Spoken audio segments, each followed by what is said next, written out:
Robin here from the Good Place Bench, and we're still going strong here during Utopian Hours. Thanks for having me part of the program, sitting next to inspiring speakers and change makers, as I call them, and who I have here today. I'm Bram Dewolfs from Brussels, director of Urban Foxes.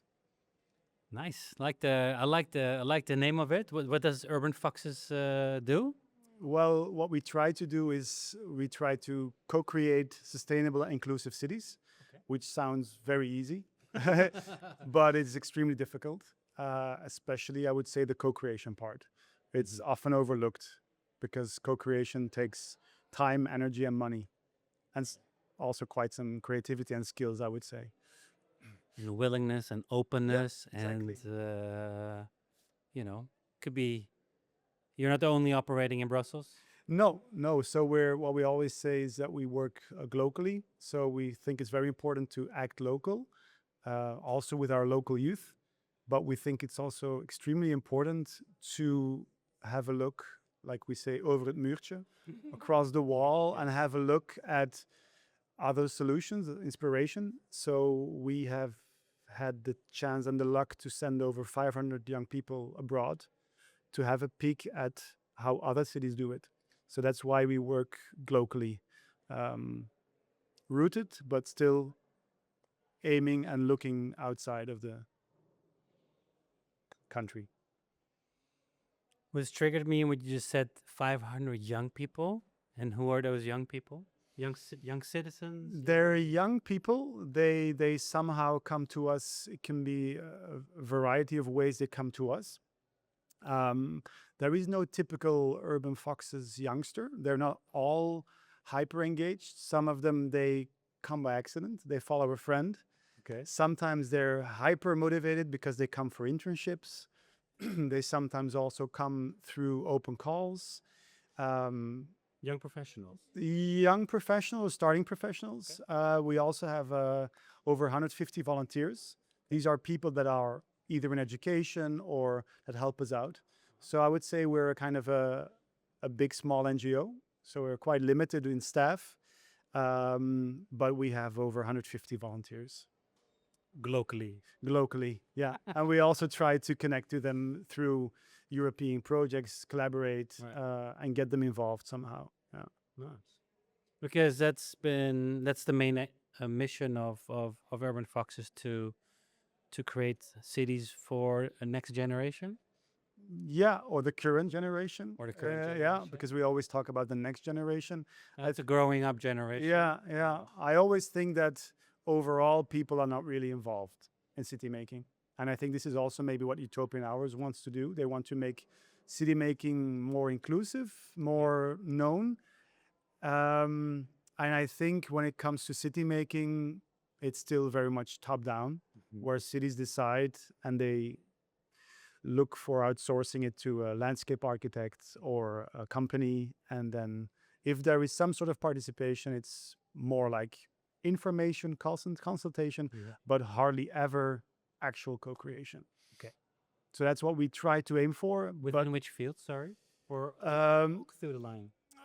Through the whole line. And let's say public space is very important. And we believe that it's difficult to only work on participation, but also include education, because it's difficult to participate if you don't know what the topic is about. So we combine kind of placemaking and urban pedagogy into kind of empowering youth work. Okay. And then the whole pedagogy is more like the creating more awareness around the topic, or learning about the it. city. The young people choose the topic themselves. So it can be about gender equal cities. It can be about greening, as I just showed you. And then based on this topic, we develop 8 weeks of what we call living labs. And they go from learning to making to showing. And then what do they make? Prototypes, maps, recommendations, even apps. And with this kind of process, we empower young people, and when they see they have an impact, well, they get even more empowered. And I think the best example is the placemaking cookbook that we made that you can download on our website. Okay. and it's made with young people. And we have something small, which is kind of tracking the downloads. And then when I share with them the map and the amount, over 60,000 downloads over the whole world, even getting photos from a girl in Pakistan who used their tools.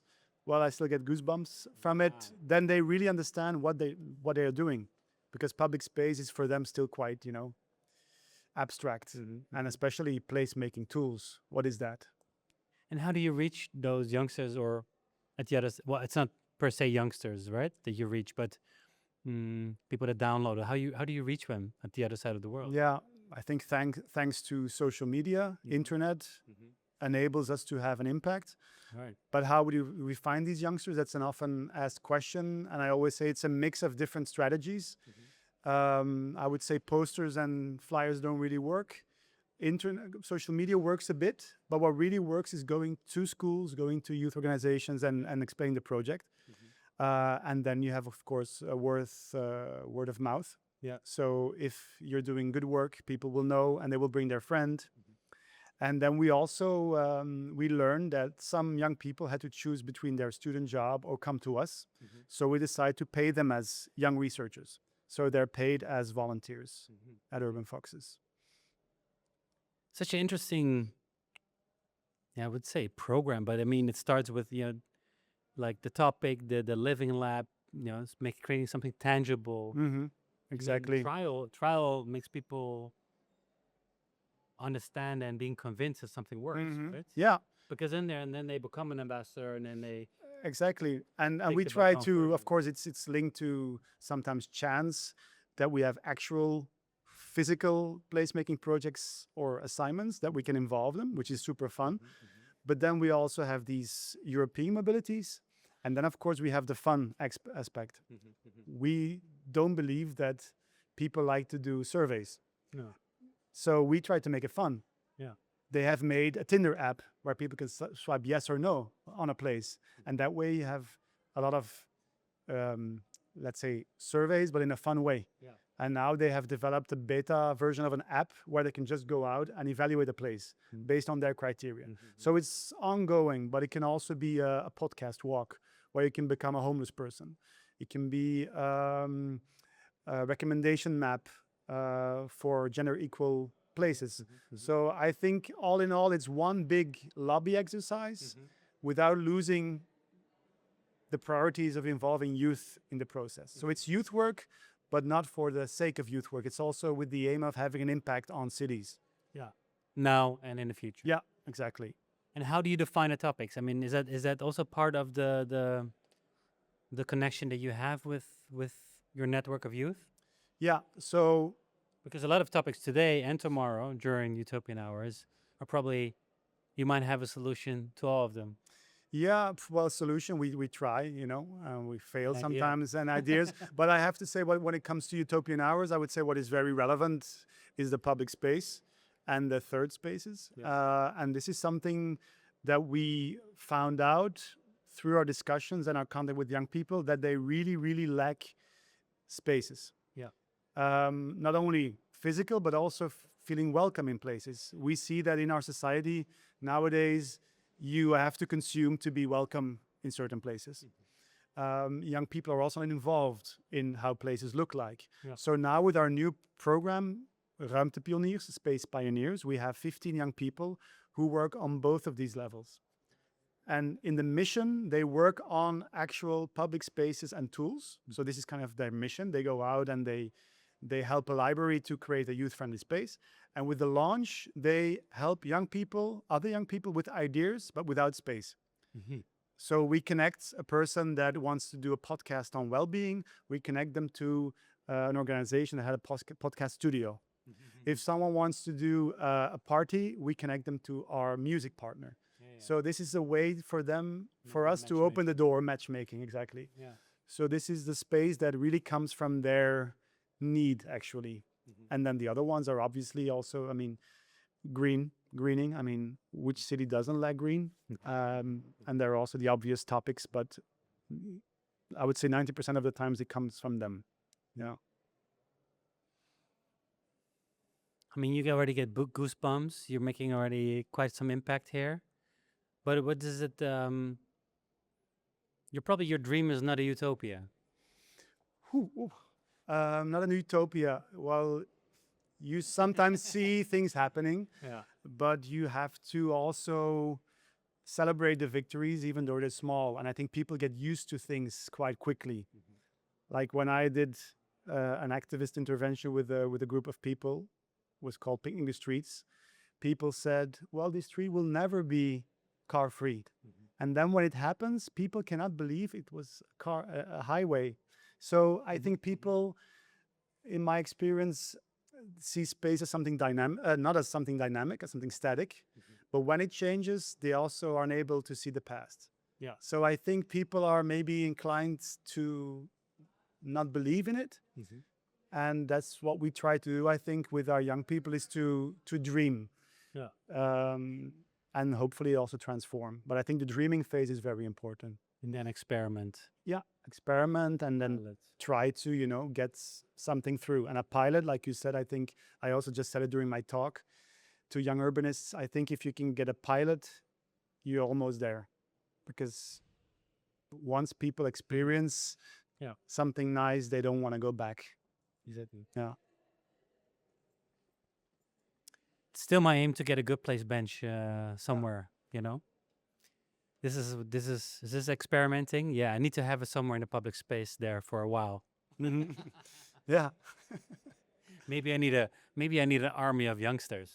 We're building actually something. I would like to have a chat with you about it. We're building something to intervene in public space together with them, with inflatables and stuff. God, Inflatable bench. What do you think? look! I'm gonna pack up and go home. You don't have to carry the wood. No, oh my God! You know how heavy this one is.